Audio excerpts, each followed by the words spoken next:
उत्तराखंड अधीनस्थ सेवा चयन आयोग में भर्ती घोटाले की जांच चल रही है। एसटीएफ उसकी जांच कर रही है, लेकिन इसमें सबसे महत्वपूर्ण बात यह है कि जो युवा परीक्षा देने जा रहे हैं उनके भविष्य का क्या होगा, क्या प्लानिंग आयोग कर रहा है। उस पर बातचीत करने के लिए हमारे साथ सचिव संतोष बडोनी जी हैं।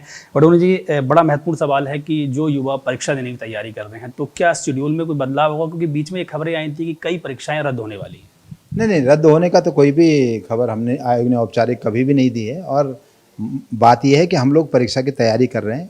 अनुरोध केवल राज्य सरकार को ये भेजा गया है कि परीक्षा नियंत्रक तैनात करें, क्योंकि काफ़ी समय से परीक्षा नियंत्रक नहीं है। तो वो तैनाती होगी तभी जो परीक्षाओं का जो संचालन होता है, उनकी डेट लगना, उनके बाद जो गोपनीय कार्य है, उससे पहले का जो कार्य है प्री एग्ज़ाम, वो लोग तो हम तैयारी कर ही रहे हैं। और मुझे उम्मीद है कि इसमें ज़्यादा समय नहीं लगेगा। और दिसंबर तक हमने वैसे भी प्रपोज़ किया था कैलेंडर, तो अब ज़्यादा से ज़्यादा जनवरी फरवरी तक वो जा सकता है। तो यही इसमें फ़र्क है, बाकी कोई फ़र्क नहीं है। कितनी भर्तियां सर अभी हम कराने वाले थे और किस किस विभाग की भर्तियां थी? नहीं, लगभग 3,500 हज़ार पदों पर भर्ती होनी है। इसमें पुलिस कांस्टेबल सबसे बड़ा एग्ज़ाम है, फॉरेस्ट गार्ड उसके बाद 894 पदों का, 521 के करीब लेखपाल पटवारी हैं, उसके अलावा गन्ना पर्यवेक्षक हैं, साइकिल का कार का 600 का एक री एग्ज़ाम होना है। तो कुल मिला के 3,500 के करीब ये परीक्षाएँ हैं जो हमने करानी है, और हम उसकी तैयारी कर रहे हैं लगातार। और जैसे परीक्षा नियंत्रक भी आएंगे तो उनसे बातचीत करके और उनसे समन्वय करके हम कैलेंडर फिर जारी करेंगे। सर, जो चीज़ चल रही है, जांच चल रही है, कई तरह के आयोग पर सवाल खड़े हो रहे हैं, कुछ प्रभाव उन चीज़ों का इन परीक्षाओं पर पड़ेगा या आयोग पर कुछ प्रभाव पड़ रहा है, या आप बिल्कुल स्मूथली अपना वर्क कर रहे हैं?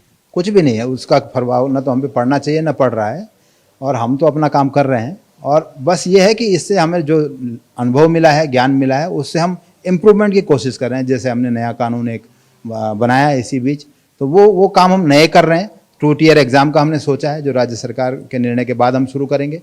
तो वो सब हम इम्प्रूवमेंट की कोशिश कर रहे हैं, क्योंकि ये एक ऐसे काम जब है, ये दुर्भाग्यपूर्ण होती हैं ऐसी घटनाएं, लेकिन लर्निंग के लिए ज़रूरी होती हैं। और लर्निंग हमारी उससे हम अनुभव ले सकते हैं, उससे हम जो सीख ले सकते हैं, उसके बारे में हम कार्य कर रहे हैं। बाकी सारा काम हमारा स्मूथ चल रहा है। आयोग क्योंकि सर तमाम परीक्षाएं कराता है और 88 परीक्षाएं अब तक करा चुके हैं। पहली परीक्षा में इस तरह के आरोप लगे हैं, तो एक कानून आप लेके आ रहे हैं, नकल विरोधी कानून, तो क्या प्रपोजल भेज दिया है, किस तरह की व्यवस्थाएं इसमें रहेंगी? नहीं, प्रपोजल 1-2 दिन में हम भेज रहे हैं, क्योंकि उसका जो आलेख है थोड़ा उसको स्ट्रीमलाइन करना है, वो लगभग हो गया है। और 1-2 दिन में हमारा प्रपोजल भी चला जाएगा। और उसमें 2 तरह के प्रोविज़न हैं। एक कि जब कोई बच्चा इंडिविजुअल नकल की कोशिश करे, एक तो उसके लिए है कि वो पर्ची ले गया, या उसने किसी से पूछ लिया, या किसी से कुछ अपना पेपर बाहर भेज दिया अकेले बच्चे ने, तो उसके लिए अलग प्रोविज़न है। और एक जब आप माफिया उसमें लगा है, फिर जैसे इस मामले में पेपर लीक कराने की बात आ रही है, संगठित है, वो बेच रहे हैं लोगों को, और फिर उसमें और आगे वो पेपर जा रहा है, इसी तरह की जैसे ये बात आई, या पिछले परीक्षा में ब्लूटूथ का एक मामला आया था, आपको ध्यान होगा। तो जो माफिया का कारनामा है, तो उसके लिए अलग प्रोविज़न हमने किया है। बच्चों के लिए ये है कि उसमें 5 साल तक उनको सज़ा हो सकती है, 10 साल के लिए वो डिबार हो सकते हैं, और 1 लाख तक का उन्हें जुर्माना हो सकता है।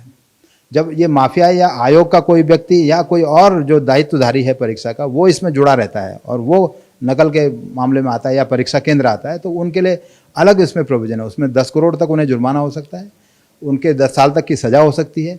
अगर उन्होंने इससे कोई संपत्ति बनाई है तो वो संपत्ति कुर्क हो सकती है। तो इस तरह के स्ट्रिंजेंट प्रोविज़न उसमें रखे हैं, जो अभी तक, क्योंकि ये नकल के लिए 120 भी और 420 तरह के प्रोविज़न हैं जो बेलेबल हैं। तो अब जो बेलेबल उसको नॉन बेलेबल किया गया है और अशमनीय किया गया, माने वो दंड वो माफ़ नहीं कर पाएंगे। जो दंड उनको मिल जाएगा वो मिल जाएगा, तो दंड का शमन नहीं हो पाएगा। तो उस तरह के प्रोविज़न किए हैं। तो मुझे उम्मीद है कि इससे जो है थोड़ा डिटरेंट होगा ऐसे लोगों के लिए जो इसमें जुड़े रहते हैं और आसान समझते हैं नकल कराना, उनके लिए थोड़ा कठिन काम होगा। क्योंकि सर इंडिपेंडेंट बॉडी है, आयोग अपने हिसाब से अपना वर्क करता है।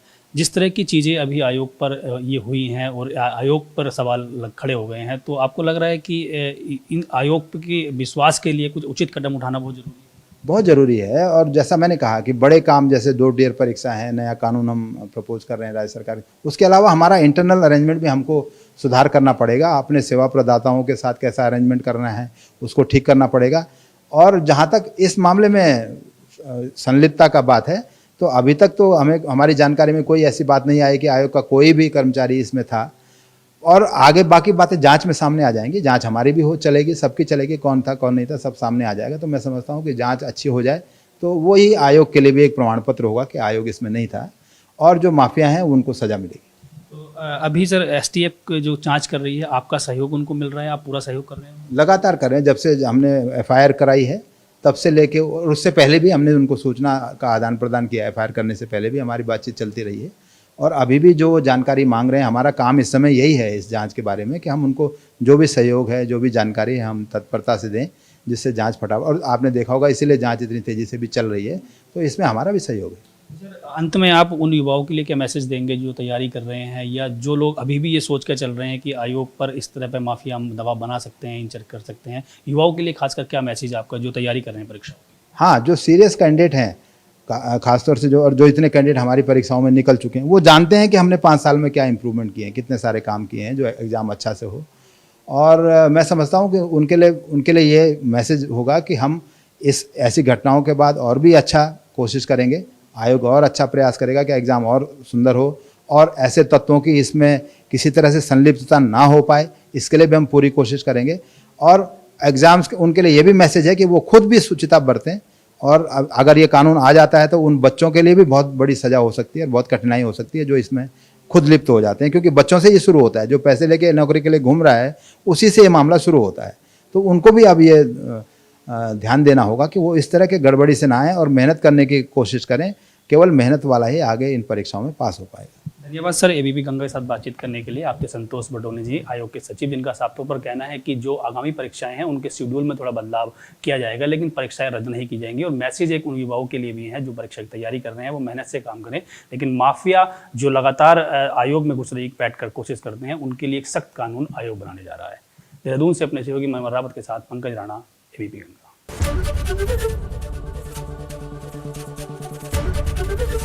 एबीपी गंगा, खबर आपकी, जुबान आपकी।